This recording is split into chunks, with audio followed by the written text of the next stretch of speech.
But you're concerned that if you say you're gun free, somebody with a gun's going to come and... That's a side step. The problem in this town is, somebody driving by around here might think it's seriously, might think it's an invitation to come walking. If it said Citizens Against Senseless Violence, without this home is probably gun free, I would put a sign up. This is from MSNBC. This guy's touring. I agree with you in terms of gun control. I'm sorry, are you the same one that's on TV? Yes. So then we can assume that you're not a gun owner yourself and there are no guns there. What are the chances we could get something like on this door? I noticed it's all like a glass door in the front, something that just says, this building probably gun free or something like that.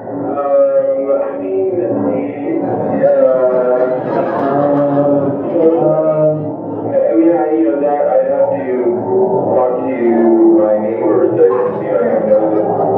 honestly don't know what they feel is an issue. Thank you very much. Good luck, you guys. Thank you.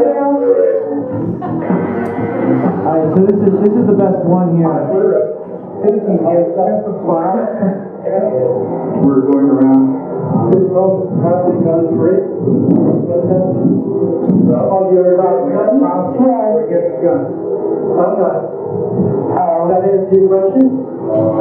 Yeah, they put us down on that internet, and they put my wife's name by mistake. You believe that? They're against us. You're against us. I guess I'm not. So he showed pause it for a second. So he showed his firearm. So when he says, I'm not against guns, and he just shows his firearm. So sometimes we get these good moments on tape. And I'm going to actually work my way over to the laptop because I want to show two more files. A lot of people say, James, you should investigate the unions. You should investigate the labor unions. So I decided to do a story involving the New York labor unions. And one can say that I'm crazy for doing this because I'm sort of like a death wish. But anyways, this is what I did. Let me see if I can find where is the folder?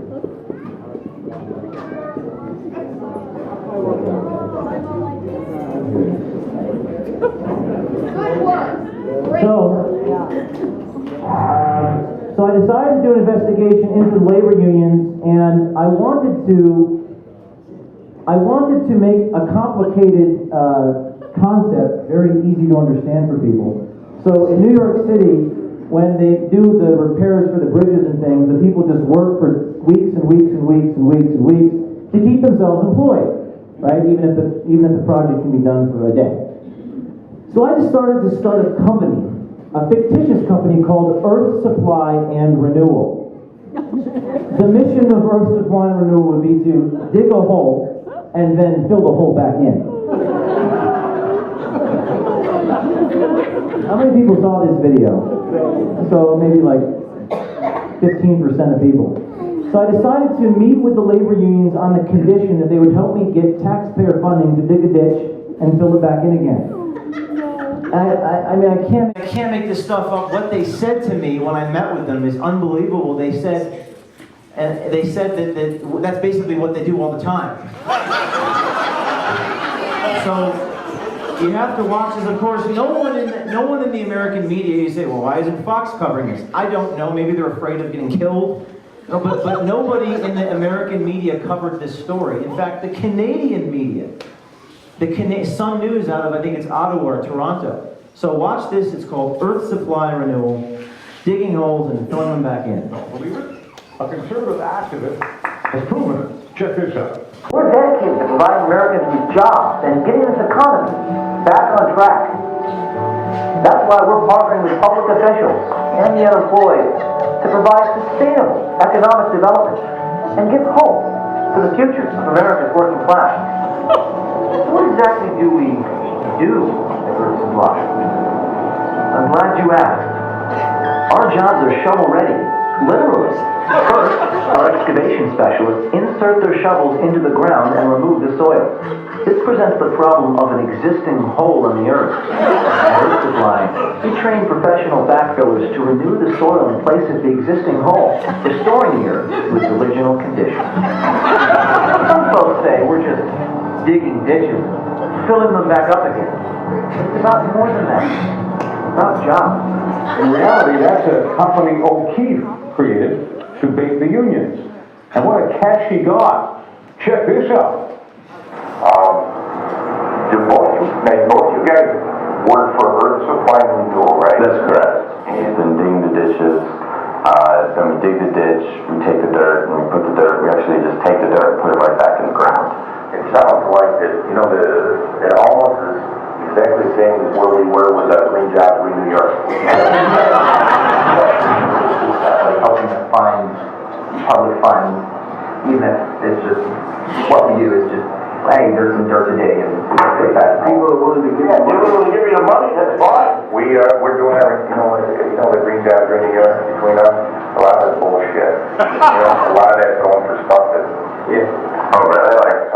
Like what? Yeah. Even if it's, like you said, bullshit, there's people willing to subsidize bullshit.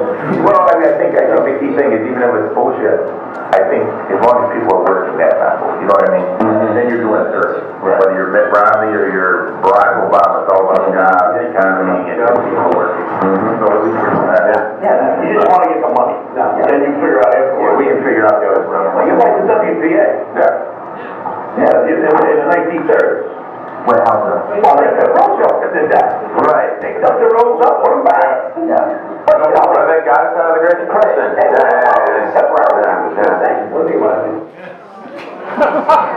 That's not something out of The Sopranos. It's some bad B-movie. Reality. So this is something that nobody really covered, but they didn't cover it not because it was false. They didn't cover it because it was so incredibly true.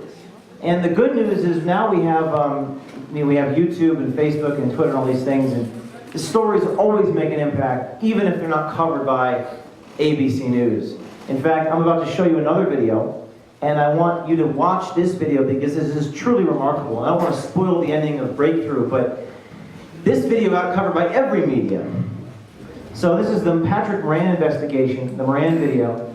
We can open up that Moran video and go to the part where they're covering the video. What happened was the congressman's son was on tape telling us how to commit voter fraud in Virginia. This is Patrick Moran's field director. He was telling us how to forge ballots and vote in all these other people's names. The difference is I caught it on video. Virginia Congressman Jim Moran's son, Patrick, has resigned from his father's campaign after he was caught on camera talking to someone about how to commit voter fraud. A conservative group, Project Veritas. Undercover video from the group Project Veritas. The covert video was captured by the conservative group Project Veritas. A conservative group called Project Veritas. An organization called Project Veritas. Congresswoman, it was released by something called Project Veritas, which is a conservative group that's headed by James O'Keefe. On the video, a man is pitching a voter fraud plan to Patrick Moran, who was field director for his father's re-election. The plan calls for casting ballots in the names of 100 voters who are registered but won't be voting. Now, initially, Moran seems reluctant, but eventually he starts giving suggestions about how the man can put that plan into action. Moran's campaign office released a statement calling the incident an error in judgment. All he was doing was humoring what he thought was an overzealous supporter. You don't do it that way. And within hours, Patrick Moran resigned.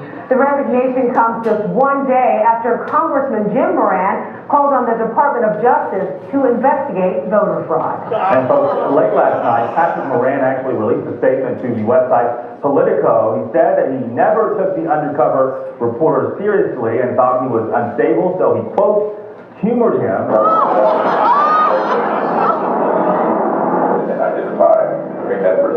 So pause it for a second. I want to. You're watching this field director for the most powerful politician in Virginia tell me how to lie and call up would-be voters and ask them if they're going to vote. That way you'll know if they don't vote, you can vote in their name. So he's saying, make that first week, just call and say, hey, I'm calling up, and pretend to be a pollster is what you're watching him say. Hey, I'm on, call a chat, And this video tape shows Patrick Moran, who is a son of the Virginia Congressman Jim Moran, Democrat from Virginia, giving advice to an undercover reporter from this conservative group on how to cast votes for 100 people that he says weren't planning to vote. At the time, Patrick was field director for his father's re-election campaign. He has since resigned after this tape became public. I want to play a little chunk of this and then talk about it on the other side. So now, you're going to have, you'll have somebody in-house. The big deal that we have. So pause it for 1 second. I imagine the. So you can't really hear it, but he's saying you're going to have someone in-house from OFA, that's Organizing for America, which is Barack Obama's a campaign arm, that will argue for you if the forged ballots look legitimate. They will defend you. He's saying that the president's attorneys are going to defend you if the forged ballots look legitimate. This is truly unbelievable stuff. But the fact that we caught it on tape changed everything, and you'll see why. Hey, lawyer. Okay, lawyer, yeah, or documented committees. That was it. Maybe that's going to be a matter of. You find a computer guy. That's probably my next step.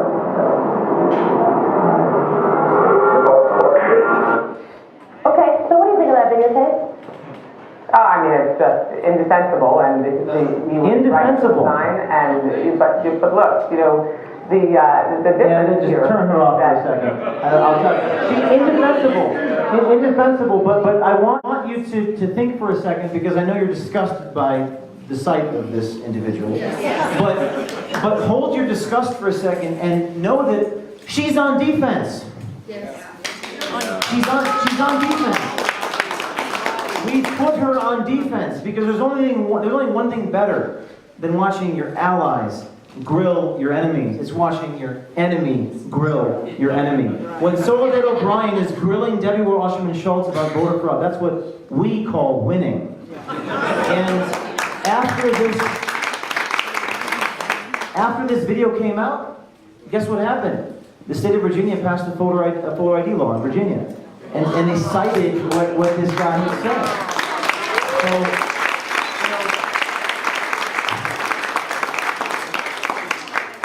So, could I help you in Colorado?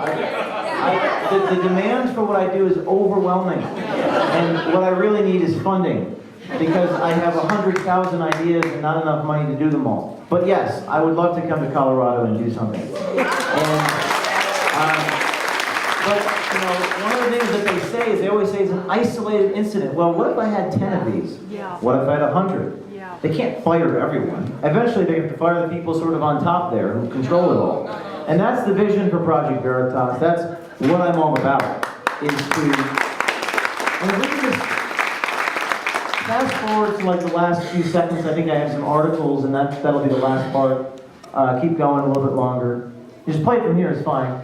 Rachel Maddow complimented us. Even a broken clock is right twice a day. Slate.com said James O'Keefe has had more of an impact on the 2012 election than any other journalist.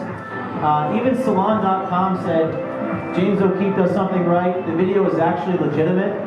So we've had people that you wouldn't think that would support us. When you catch them on tape, when you catch it on video, even people who disagree with you are forced to acknowledge. So I'm going to be signing books here. It's called Breakthrough. It's a New York Times bestseller. Rush Limbaugh had me on his program. He called what we do the special forces of journalism. So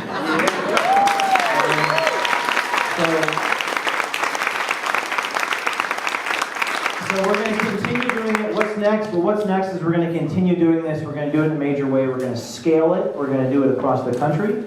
And I would want your support. And if you could pick up a copy of my book, I think we're going to sign them somewhere back there. So I will be happy to talk to you then. Thank you. Hey, thank you.